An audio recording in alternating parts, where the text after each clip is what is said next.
मेरा नाम रिंकी है। मेरी शादी को सिर्फ 1 साल ही हुआ था जब अचानक मेरे पति का एक्सीडेंट हो गया और वो लाचार हो गया। मैं नहीं जानती थी कि अचानक मेरे और मेरे पति के ऊपर इतनी बड़ी मुसीबत आ जाएगी। पहले से ही एक मामूली सा नौकर था, एक अमीर आदमी के यहाँ नौकरी किया करता था। जब वो लाचार होकर घर आया तो मेरी सास ने मेरे पति के साथ कुछ ऐसा किया जिसने मेरे होश उड़ा दिए थे। मैं हर बार अपने पति को उसकी माँ की सच्चाई दिखाने की कोशिश करती थी, मगर मेरा पति अपनी माँ की किसी बात पर यकीन ही नहीं करता था। लेकिन फिर कुछ ऐसा हुआ कि मेरे पति के सामने खुद ही उसकी माँ की सारी सच्चाई खुलकर आ गई और फिर मेरे पति ने कुछ ऐसा किया जिसने मेरे ससुराल वालों के होश उड़ा दिए थे। क्योंकि मेरा पति तो लाचार होने के बावजूद भी मैं गरीब फैमिली से बिलोंग करती थी।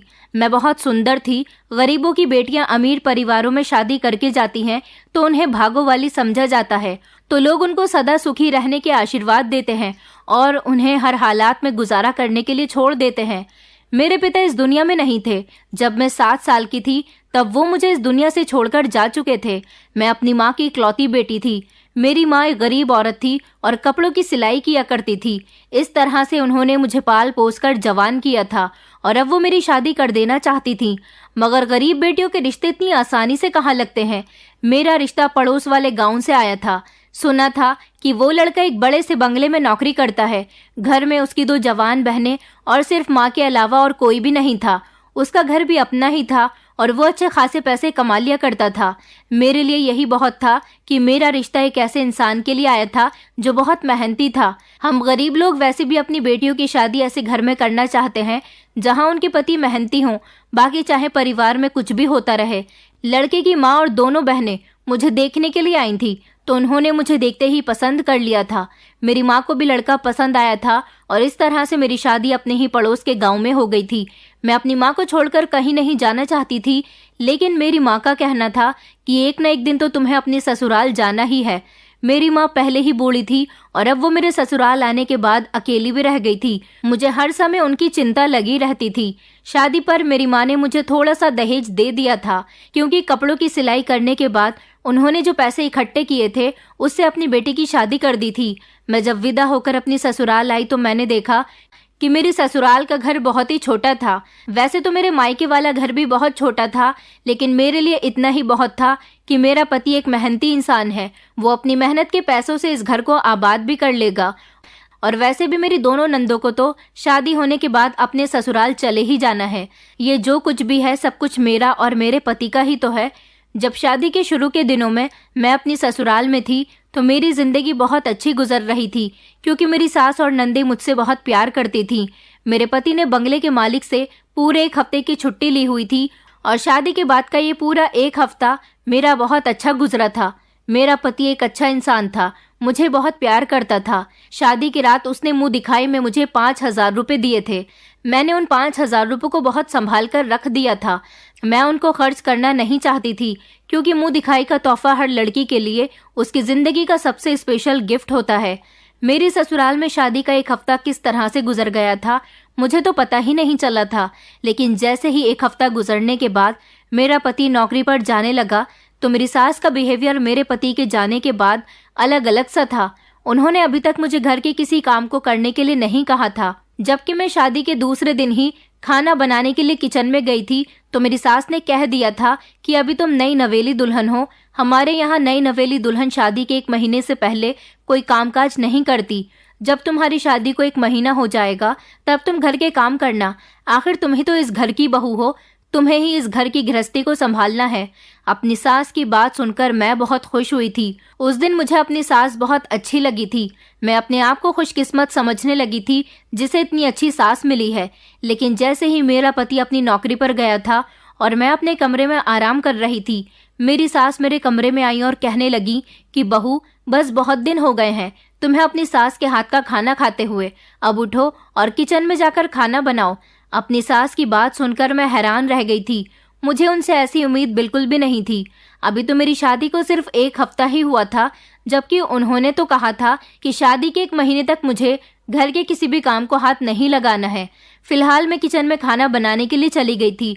खाना बनाकर जैसे ही मैं फ्री हुई तो मेरी सास ने कहा कि जरा मेरी टांगे दबा दो। मैं अपनी सास की टांगे दबाने के लिए बैठ गई थी।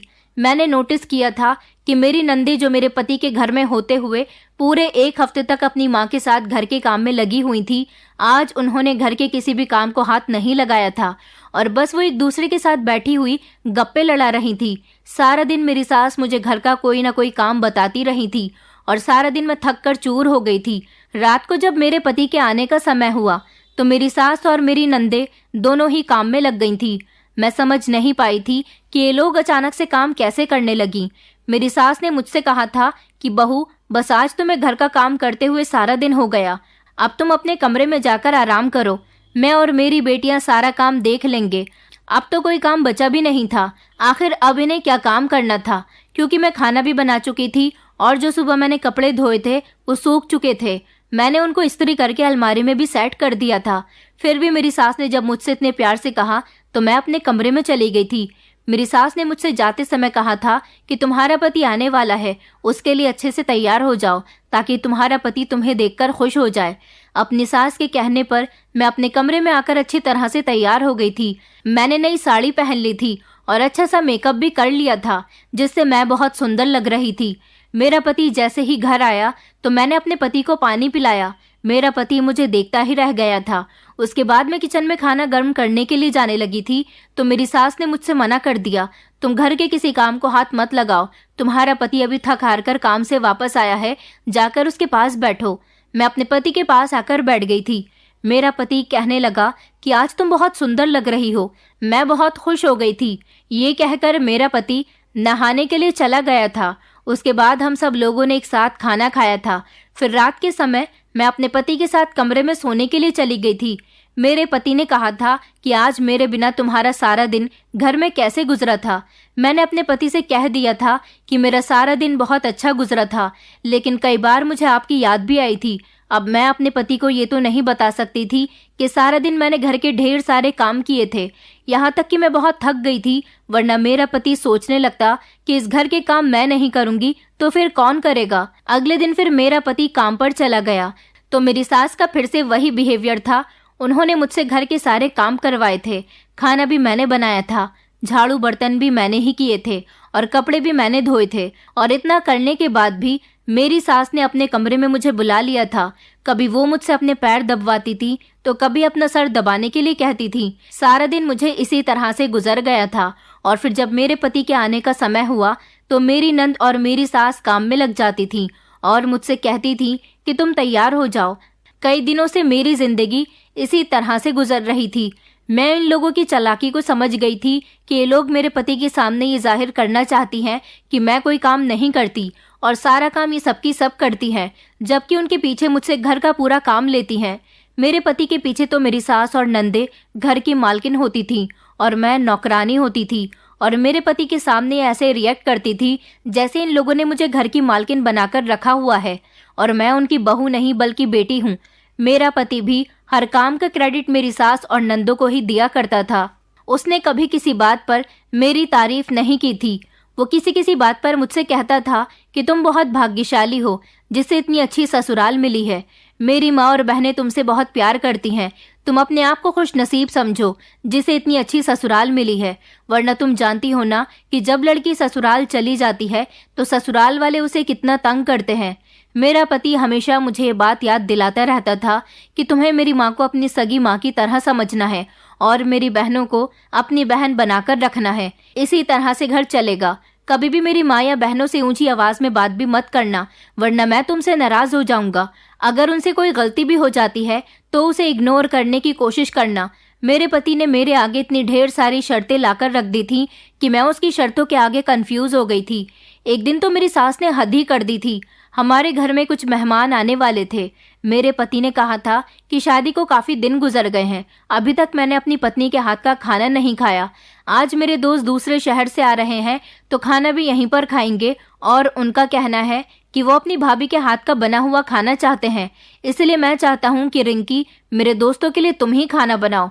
मेरी सास मेरे पति से कहने लगी कि नहीं नहीं बेटा, मैं बहू को इतनी गर्मी में रसोई घर में काम नहीं करने दूंगी। इतनी गर्मी में काम करने से उसकी तबीयत भी खराब हो सकती है। हालांकि इतने दिनों से मैं घर का सारा काम कर रही थी, तब तो मेरी सास को मेरा ख्याल नहीं आया था। अब मेरे पति के सामने अच्छी बनने के लिए वो ऐसी बात कर रही थी। हर रोज मैं ही खाना बनाया करती थी। मेरे पति को यही पता था कि अभी तक मैंने खाना नहीं बनाया है और ना ही मैं घर में कोई काम करती हूँ, क्योंकि मेरी सास और नंद इतनी चालाक थी कि मेरे पति के सामने मुझसे जिद करने लग जाती थी कि तुम कोई काम मत करो। मैं उनकी इस हरकत से बहुत परेशान हो चुकी थी।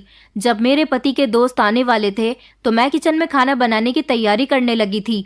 जब मेरी सास ने मेरे पति के सामने मना कर दिया था कि बहू खाना नहीं बनाएगी, मैं खुद खाना बना लूंगी, लेकिन जैसे ही मेरा पति अपने दोस्तों को लेने के लिए रेलवे स्टेशन गया तो उसे रेलवे स्टेशन से घर आने में लगभग 2 घंटे लग गए थे, क्योंकि मेरे पति के दोस्त जिस ट्रेन से आ रहे थे वो ट्रेन लेट हो गई थी। इसलिए मेरा पति रेलवे स्टेशन पर ही उनका इंतजार कर रहा था।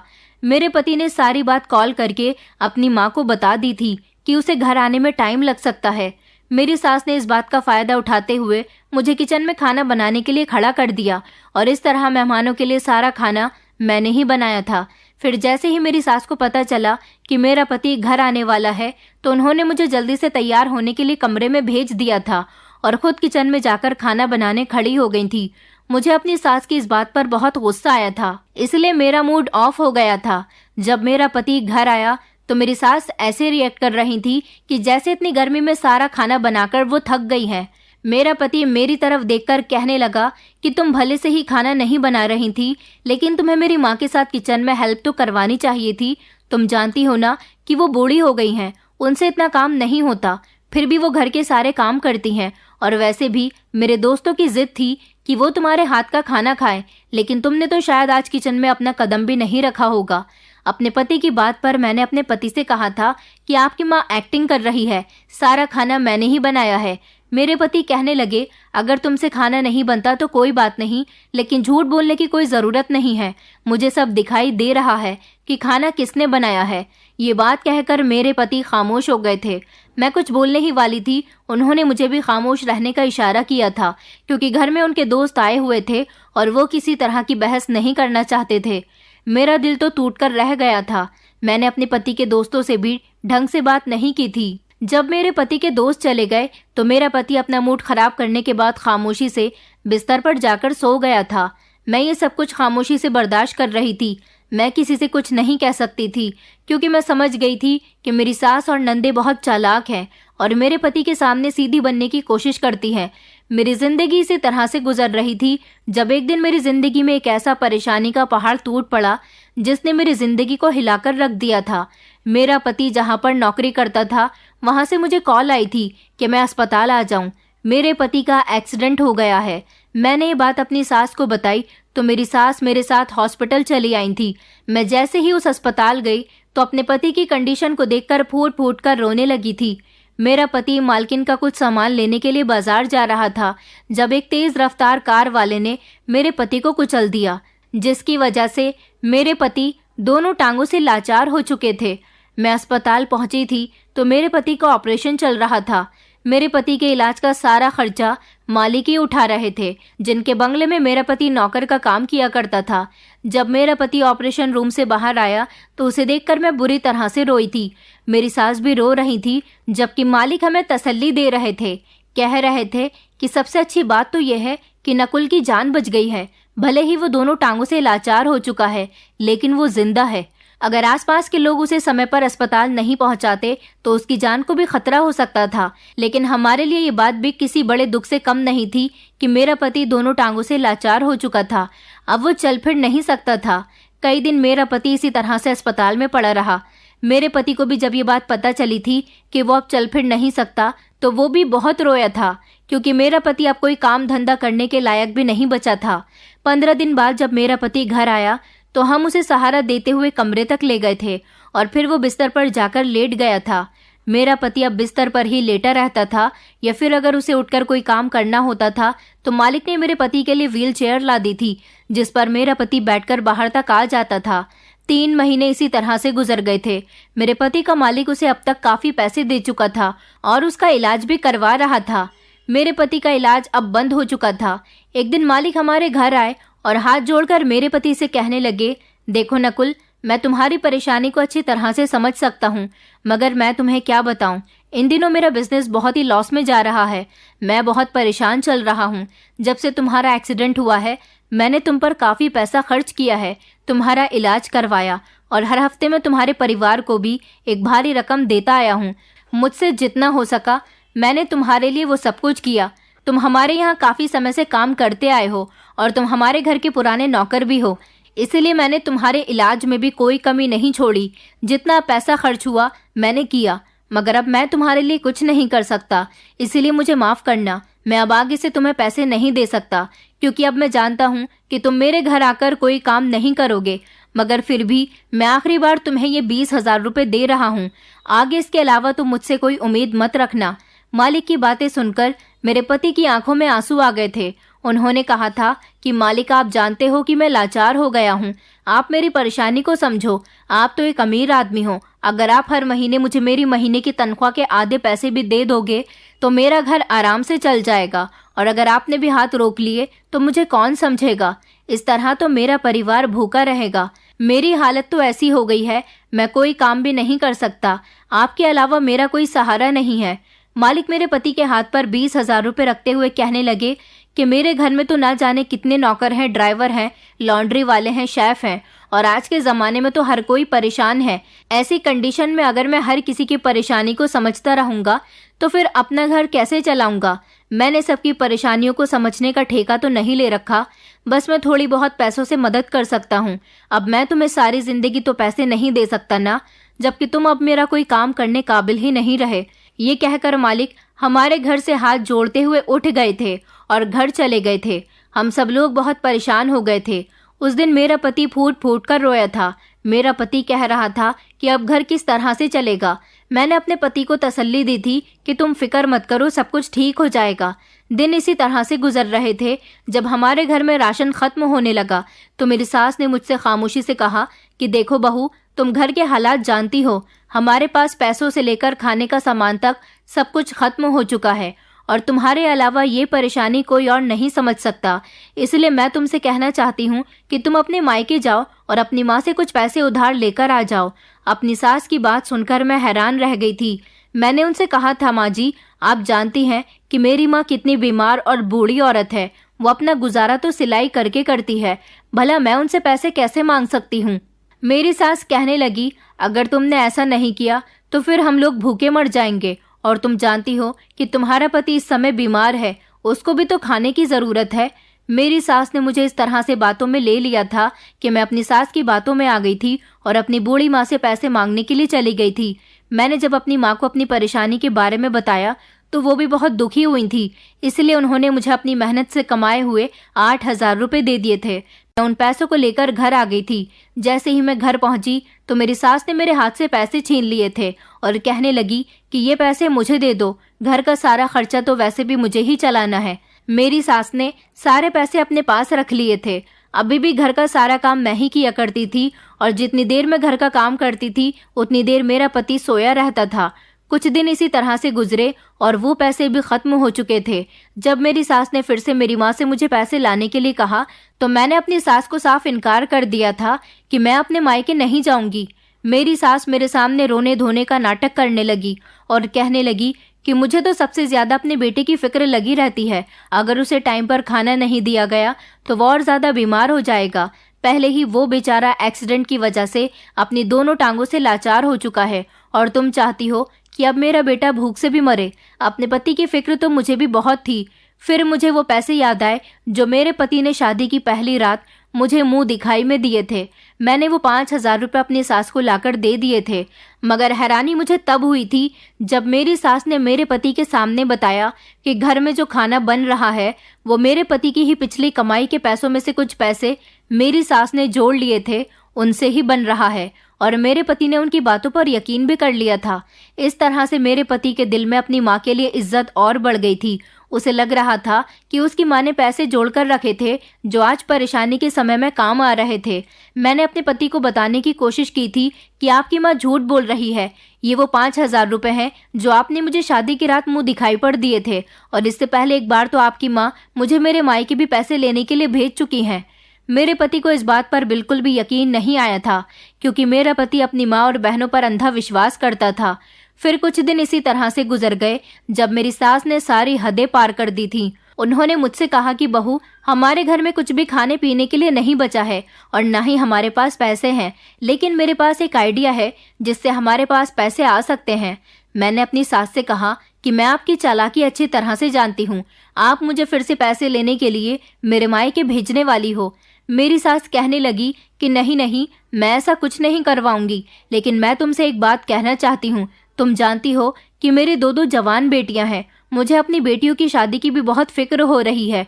मुझे उनकी जल्द से जल्द शादी करनी है, क्योंकि मैं नहीं चाहती जिस तरह से इस घर में हम परेशानी के हालात से गुजर रहे हैं, मेरी बेटियां भी उन्हीं हालातों से गुजरें। मेरी सास ने मेरे आगे हाथ जोड़ लिया और कहने लगी कि तुम्हें मेरी बेटियों का वास्ता है, तुम अपने पति से कहो कि कोई काम किया करे। मैंने अपनी सास से कहा, माँ जी, आप अपने बेटे की कंडीशन के बारे में अच्छी तरह से जानती हैं, भला वो इस हालत में काम कैसे कर सकते हैं। मेरी सास ने कहा, मेरी नज़र में एक काम है जिसमें उसको कोई मेहनत भी नहीं करनी पड़ेगी और उसके पास ढेर सारा पैसा भी आ जाएगा। मैंने कहा, अच्छा आखिर ऐसा कौन सा काम है, ज़रा मुझे भी तो बताइए। तो मेरी सास ने कुछ ऐसा कहा जिसे सुनकर मेरे होश उड़ गए थे और मुझे यकीन नहीं आ रहा था कि कोई माँ अपने बेटे के बारे में ऐसा भी कह सकती है। मेरी सास ने कहा था कि मैं चाहती हूँ कि नकुल सड़क किनारे बैठकर भीख मांगा करे। वैसे भी वो दोनों टांगों से लाचार हो चुका है और एक्सीडेंट के बाद से बहुत ज़्यादा कमज़ोर भी हो गया है। उसकी शक्ल और उसकी हालत भी बहुत भिखारियों जैसी हो गई है। उसे देखकर किसी को भी लगेगा ही नहीं कि वो भिखारी नहीं है और इस काम के लिए अपने पति को तुम तैयार करोगी। अगर तुमने ऐसा नहीं किया तो मैं धक्के मारकर तुम्हें अपने घर से निकाल दूंगी। मैंने अपनी सास से कहा कि आपने बड़ी ही घटिया बात की है, आपको शर्म नहीं आती अपने बेटे के बारे में ऐसी बात कहते हुए। मेरी सास कहने लगी कि मुझे शर्म नहीं आती, क्योंकि मैं दो जवान बेटियों की माँ हूँ और मजबूर हो गई हूँ। तुम ही बताओ, आखिर पैसे मैं कहाँ से लाऊं? क्या इतनी उम्र हो जाने के बाद भी मैं लोगों के घरों में काम करने जाती हुई अच्छी लगूंगी? जाओ जाकर अपने पति को भिखारी बनने के लिए राजी करो। अपनी सास की बात पर मैंने उनसे कहा था, मैं ऐसी कोई बात नहीं करूंगी, अगर ये बात करनी है तो आप खुद जाकर करो। मेरी सास ने मुझे बालों से पकड़ लिया था, जिसकी वजह से मेरी जोरदार चीख निकल गई थी। मेरी सास ने कहा था कि चिल्लाने की जरूरत नहीं है, अगर तुमने ज्यादा होशियारी दिखाने की कोशिश की तो यहीं तुम्हें मार दूंगी। अगर इस घर में इज्जत के साथ रहना चाहती हो तो जैसा मैं कहती हूँ वैसा ही करो, वरना तुम पर इतने गंदे गंदे इल्जाम लगाऊंगी कि तुम्हारा पति खुद तुम्हें इस घर से धक्के मारकर निकाल देगा और तुम कहीं मुंह दिखाने के लायक भी नहीं रहोगी। मुझे मजबूर मत करो कि मैं ऐसा करूं, वैसे भी तुम मुझे अच्छी तरह से जान गई हो। अपनी सास की बातों से मैं बहुत ज्यादा डर गई थी। मैंने अपनी सास के आगे हाथ जोड़ लिए थे कि प्लीज मुझे छोड़ दो, मैं अभी कमरे में जाकर अपने पति से इस बारे में बात करती हूँ। मैं मजबूर हो गई थी अपने पति से ये बात करने के लिए, इसीलिए मैं कमरे में गई और अपने पति से कहा कि आप पढ़े लिखे भी नहीं हो और अब कोई नौकरी करने लायक भी नहीं रहे हो, इसलिए आप मेरी मानो तो सड़क पर भीख मांगना शुरू कर दो। वैसे भी भिखारियों को आजकल अच्छे खासे पैसे मिल जाते हैं। मेरी बात सुनकर मेरे पति को हैरानी का एक जोरदार झटका लगा था कि मैं उनसे कैसी बातें कर रही थी, मगर फिर मेरे पति ने कहा कि मैं तुम्हारी कंडीशन समझ सकता हूँ, अब मैं पैसा कमाने लायक नहीं रहा और तुम्हारे शौक भी नहीं पूरे कर सकता, इसीलिए तुम ऐसी बातें कर रही हो। मेरा पति मुझसे नाराज हो गया था, लेकिन अपनी किस्मत को कोस रहा था। उसने कहा था कि तुम फिक्र मत करो, मैं कल से ही भीख मांगना शुरू कर दूंगा। मेरे पति को लगता था कि मैं जानबूझकर उससे ये बात कह रही हूँ, मगर वो नहीं जानता था कि मैं कितनी मजबूर हूँ। मैं खुद अपने पति को परेशानी में नहीं देख सकती थी। मेरा पति मेरी इस बात की वजह से मुझे गलत समझने लगा था। मेरी सास ने मुझे मेरे पति की नज़रों में गलत साबित कर दिया था। अगले दिन मेरा पति जब व्हील चेयर पर बैठकर मुझसे कहने लगा कि चलो मुझे बीच चौराहे पर छोड़ आओ और एक कटोरा दे दो, आखिर तुम्हारा शौक पूरा करने के लिए मुझे भीख मांगनी ही पड़ेगी। अपने पति की इन बातों पर मैं बहुत रोई थी। मेरी सास ने अच्छी बनने के लिए उससे कहा था कि हे भगवान, कैसे दिन आ गए कि मेरे बेटे को भिखारी बनना पड़ रहा है। मेरा पति कहने लगा, माँ आप फिक्र मत करो, हमारे घर के हालात पहले जैसे हो जाएंगे। मैं अपने पति को व्हीलचेयर से लेकर चौराहे पर छोड़ आई थी। जब पहले दिन मेरा पति भीख मांगने के लिए गया था तो मैं उसे दूर से कहीं खड़ी हुई देख रही थी। वो अपना मुंह लटकाकर व्हीलचेयर पर बैठा हुआ था और उसकी गोद में कटोरा रखा हुआ था। जब एक आदमी मेरे पति की गोद में रखे हुए कटोरे में 100 रुपए डालकर गया तो वो पैसे मेरे पति की गैरत पर एक जोरदार थप्पड़ थे। ऐसा करना मेरे पति की भी मजबूरी थी और वो इसका जिम्मेदार मुझे ठहरा रहा था। मेरा पति सारा दिन धूप में बैठकर भीख मांगता था। हर रोज मेरा पति ढेर सारे पैसे लाकर अपनी माँ के हाथ में रख दिया करता था। मेरी सास अब अपनी बेटियों का रिश्ता तलाश कर रही थी और फिर फाइनली मेरी दोनों नंदों का रिश्ता एक ही घर में 2 भाइयों के साथ लग गया था। मेरा पति ढेर सारे पैसे लाने लगा था। हमारे घर के हालात पहले जैसे हो गए थे। मैं अपने पति की नजरों में बुरी बन गई थी। फिर भी सारे पैसे मेरी सास के पास ही आते थे और वो इन पैसों से खूब मौज कर रही थी। मेरी सास की दोनों बेटियों का रिश्ता एक अच्छे परिवार में लगा था। उन लोगों ने दहेज लेने से साफ इनकार कर दिया था, बल्कि वो लोग कैश लेना चाहते थे। मेरी सास ने उनसे वादा किया था कि वो अपने दोनों दामादों को 2-2 लाख रुपए कैश दे देंगी। मेरी नंदों की शादी में अभी 2 महीने बचे थे। मेरा पति हर रोज भीख मांगकर ढेर सारे पैसे घर लेकर आता था। उन पैसों से मेरी सास ने अपनी बेटियों की शादी के लिए ढेर सारे पैसे इकट्ठे कर लिए थे। मेरे पति के पीछे मेरी सास मेरे साथ बहुत बुरा बिहेवियर रखती थी। मैं अपने पति को जब भी उनकी शिकायत करने की कोशिश करती थी तो मेरा पति मेरी कोई बात सुनता ही नहीं था, बल्कि अब तो उसने मुझसे बातचीत करना भी छोड़ दिया था, क्योंकि उसे लगता था कि मैंने जानबूझकर उससे भीख मांगने के लिए कहा है। एक दिन मैंने अपनी सास और दोनों नंदों को खामोशी से उनके कमरे में बातें करते हुए सुन लिया था। वो आपस में बातें कर रही थी और मैं बाहर सफाई लगा रही थी जब मुझे उनके बोलने की आवाज आ गई और उनकी ऐसी बातों पर मैं खटक गई थी। मेरी सास मेरी नंदों से कह रही थी कि तुम्हारे सौतेले भाई की वजह से आज तुम्हारी शादियों के लिए मेरे पास ढेर सारा पैसा इकट्ठा हो गया। इतने पैसे तो वो जब मालिक के पास नौकरी किया करता था तब भी नहीं लेकर आता था, जितने अब भीख मांगने पर लेकर आता है। मेरी बड़ी नंद कहने लगी कि माँ, आपने इन दोनों पति पत्नी को अच्छा बेवकूफ बनाया है। मेरी सास ने कहा कि हाँ, तुम्हारे सौतेले भाई को तो मैं बचपन से ही बेवकूफ बनाती आ रही हूँ। उस पर मैंने हमेशा अपनी मीठी मीठी बातों का जादू किया है, जिसकी वजह से उसे ऐसा लगता है कि मैं उसकी सगी माँ हूँ, जबकि मैं उसकी सौतेली माँ हूँ। और सारी जिंदगी मैंने उसके साथ सौतेलापन किया है, जिससे वो आज तक बेखबर है। ये कहकर वो लोग खूब जोर जोर से हंस रही थी और ये सारी बातें सुनकर मेरे होश उड़ चुके थे, क्योंकि ये बात तो मैं भी नहीं जानती थी कि मेरा पति मेरी सास का सौतेला बेटा है, जबकि मुझे तो ऐसा ही लगता था कि वो मेरी सास का सगा बेटा है। अब मुझे समझ आया था कि मेरी सास मेरे पति के सामने इतनी अच्छी क्यों बनती थी और उनके पीछे मेरे साथ गलत बिहेवियर क्यों करती थी। इसका मतलब ये था कि मेरा पति उनका सौतेला बेटा था और उन्होंने उसको पैसा कमाने की मशीन बनाया हुआ था। मैंने सोच लिया था कि मेरा पति जब घर आएगा तो मैं उन्हें ये बात जरूर बताऊंगी। मेरा पति रात को जब घर आया तो मैं उससे बात करने की कोशिश करने लगी, लेकिन मेरा पति नाराज था, इसलिए मुझसे बात नहीं करना चाहता था। फिर भी मैंने जबरदस्ती अपने पति को उनकी माँ और बहनों की कही हुई पूरी बात बता दी थी। मैं जानती थी कि मेरा पति मेरी बात पर यकीन नहीं करेगा और ऐसा ही हुआ था। मेरे पति ने मेरी इस बात पर मेरे मुंह पर एक जोरदार थप्पड़ मार दिया था और कहा था कि मुझे नहीं पता था कि तुम इतनी भी गिर सकती हो। अब तुम मेरी माँ पर इतना घटिया इल्जाम लगाओगी, मुझे तुमसे ऐसी उम्मीद नहीं थी। मैं तो चाहता हूँ कि तुम्हें अभी और इसी वक्त घर से निकाल दूं, लेकिन बस इसीलिए तुम्हें इस घर से नहीं निकाल सकता क्योंकि तुम मेरी पत्नी हो, और अगर ऐसी हालत में मैंने तुम्हें घर से निकाल दिया तो लोग क्या कहेंगे।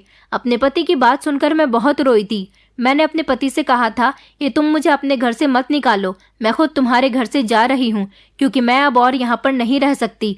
तुम नहीं जानते कि जब से मेरी शादी हुई है तुम्हारी माँ और बहनें मेरे साथ कितना गलत सलूक करती हैं।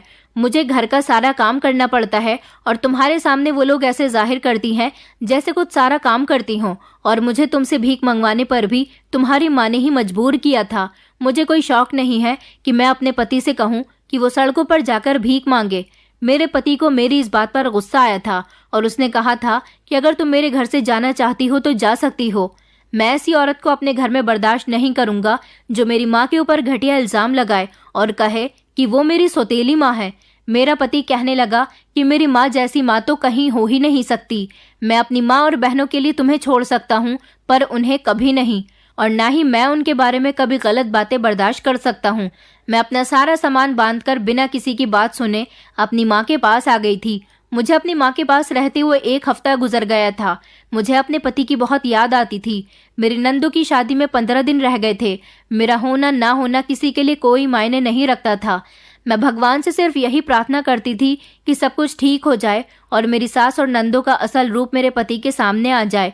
और फिर ऐसा ही हुआ था। जब एक दिन व्हील चेयर पर बैठा हुआ मेरा पति मेरे मायके आ गया और कहने लगा कि मुझे माफ कर दो रिंकी, मैं अपनी माँ और बहनों की सारी सच्चाई जान चुका हूँ। अपने पति की बात सुनकर मैं बहुत हैरान हुई थी। मुझे विश्वास नहीं हो रहा था कि मेरा पति सच कह रहा है और वो मुझे मनाने भी आया है। उसने कहा था कि जिस दिन तुम मेरे घर से चली गई थी उसके अगले ही दिन मैंने अपनी माँ और बहनों को बातें करते हुए सुना था। मेरी माँ और बहनें तुम्हारे जाने के बाद खुशियां मना रही थी। मेरी माँ और बहनों ने बातों ही बातों में ये बात कह दी थी कि मैं उनका सौतेला बेटा हूँ। मेरी सगी माँ मेरे जन्म के बाद मुझे इस दुनिया से छोड़कर चली गई थी, जब मेरे पिता ने मेरे 1 महीने के होने पर ही दूसरी शादी कर ली थी और फिर मेरी दोनों बहनें मेरे पिता से हुई। उसके बाद मेरे पिता भी इस दुनिया से चले गए। मुझे यही लगा कि मेरी सगी माँ यही औरत है। इसने सारी जिंदगी मुझे प्यार से पाला, सिर्फ इसीलिए ताकि मैं इस औरत और इसकी बेटियों का सहारा बन सकूं, उनके लिए पैसा कमा सकूं और जिस पर वो आराम से अपनी जिंदगी गुजार सकें। मुझे सच्चाई तब पता चली जब ये लोग आपस में इस तरह की बातें कर रही थी और मैं पीछे से उन लोगों की बातों को खामोशी से सुन रहा था। मेरी माँ बहुत खुश हो रही थी कि तुम घर से निकल गई हो। वो अपनी बेटियों से कह रही थी कि मैं तो यही चाहती थी कि ये बीच का कांटा इस घर से चला जाए। अब नकुल जितने भी पैसे कमाया करेगा वो मेरे और मेरी बेटियों के ही हुआ करेंगे। इसमें उसकी पत्नी का कोई हक नहीं रहेगा। आज हमारी मेहनत रंग ले आई है क्योंकि हमने उसे शादी से लेकर अब तक बहुत तंग किया। अब वो हमसे ज्यादा ही तंग आ गई, इसलिए खुद ही घर छोड़कर चली गई। नकुल का भरोसा तो हमने अच्छी तरह से जीत लिया है। वो तो कभी भी अपनी पत्नी को घर वापस लेकर नहीं आएगा। उन लोगों की बातें सुनकर मेरा खून खौल रहा था और बातों ही बातों में उन्होंने ये भी कह दिया था कि हर बार हमने रिंकी को ही निशाना बनाया और उसके पति की नजरों में पूरी तरह से उसे गलत साबित कर दिया। मेरे सामने सारी सच्चाई खुलकर आ चुकी थी। अब मैं उन लोगों की बातें बर्दाश्त नहीं कर सकता था, इसलिए मैं उनकी बातें सुनकर भी अनसुनी कर गया और तुमसे माफी मांगने के लिए आ गया। मेरे साथ घर चलो, मैं तुमसे वादा करता हूँ कि मैं तुम्हें बहुत खुश रखूंगा और अपनी माँ और बहनों को भी सबक जरूर सिखाऊंगा। मेरे पति ने कहा कि मेरा साथ दो ताकि हम दोनों अपनी जिंदगी को आसान बना सके।